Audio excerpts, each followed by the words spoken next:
Daniels, voice of UCF Athletics, joins us. We've had Marc on quite a bit since the fall of 2021 when all of the news was headed towards the new 4 teams coming to the Big 12, and we are right around the corner from it being official, but it might as well be. Marc, thanks for your time. Paul Catalina and David Smoak. Craig Smoak is at practice at Baylor football practice.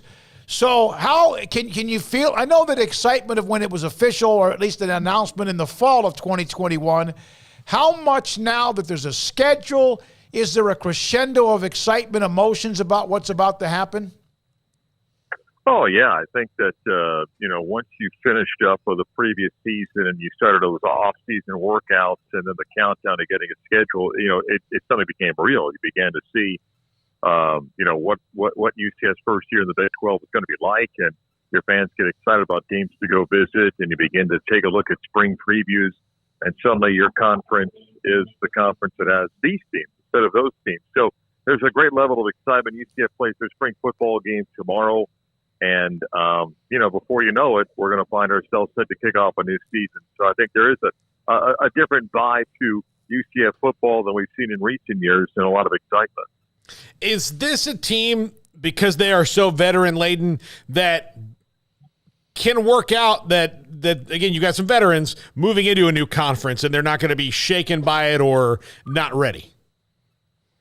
Well, in the ever-changing world of college football, the roster that even appears in April may not be the roster by the time we get to September. Mm-hmm. But, I think Gus Malzahn, once, the news, was that UCF's going to join the Big 12, I think began that process of trying to build a roster to prepare yourself for going into a league that's just going to be different in a variety of ways. And I've said to UCF fans and other people, I think, one of the adjustments that UCF fans, particularly the football team, it's the week-to-week grind of a league that you guys know. 9 games, an extra game, going to sold-out stadiums. That's what can wear in a football team. It's no disrespect to the American. It was a good conference for a decade for UCF, but there were some places, either the competition you were playing or the environment was such that it wasn't the same type of challenge. You've got to rise up to that on a weekly basis. But I think Gus now, into a third year, has done a good job of using the transfer portal to bring in some experienced players. UCF are in its best recruiting class of high school players that they've ever done.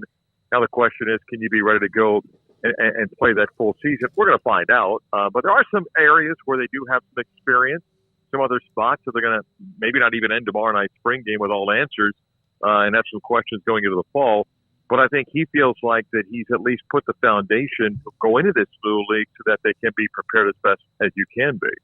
Plumlee is a baseball player and also a football player, right? He's going to play the baseball game, and then come over and be a part of the spring game for a few snaps?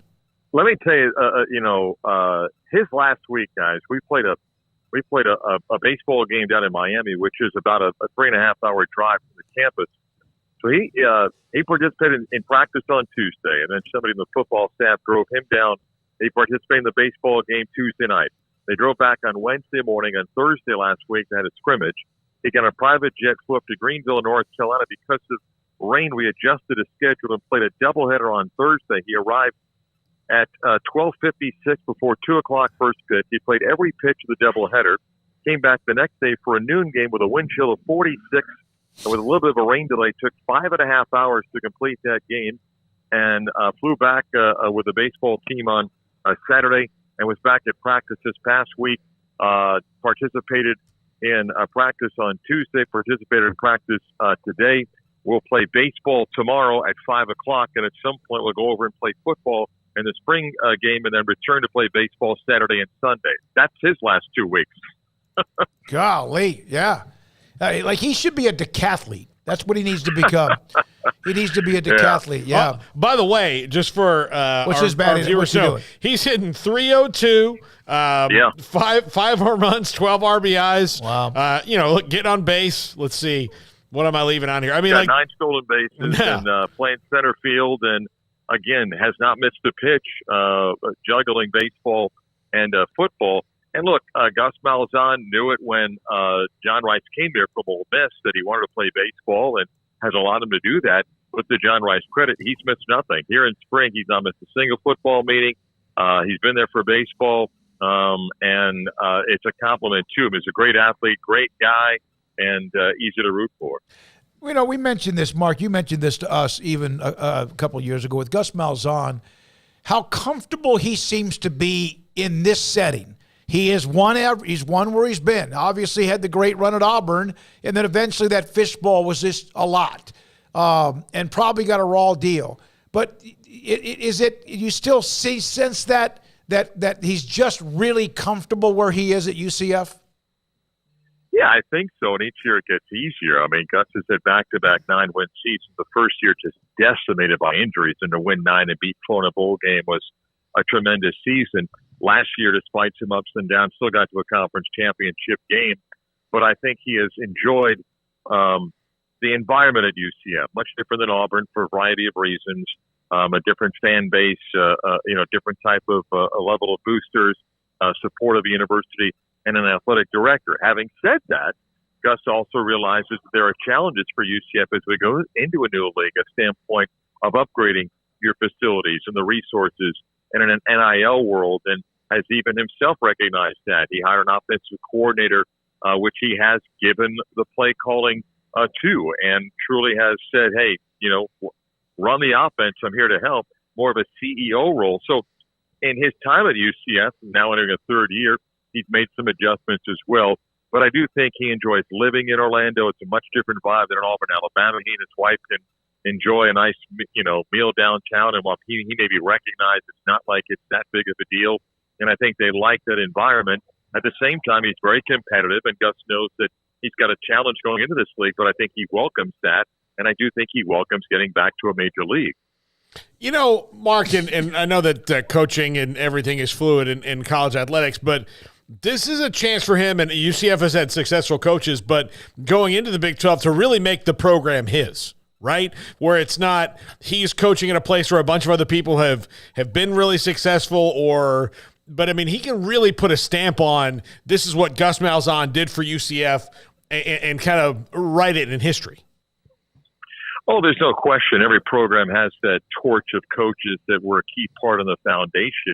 George O'Leary was the right guy at the right time to rebuild a culture and bring a level of success. And then Scott Foswell, just 2 years, it was, certainly an impactful 2 years. And then Josh Heupel, followed up an undefeated season with another undefeated regular season and a major bowl game. But I do think you're right that this now is Gus's chance to say, look, we moved into a new league, and here's our ability, to contend for a title, as challenging as it may be.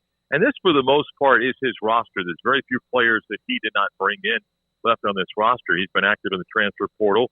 And, as that roster turnover happens, there's not many guys that are not his guy that he brought in. And I think that's common. Any new coach, it takes a couple of years to go with the roster that you had in mind. So, yeah, now it's it's the next step of UCF football history.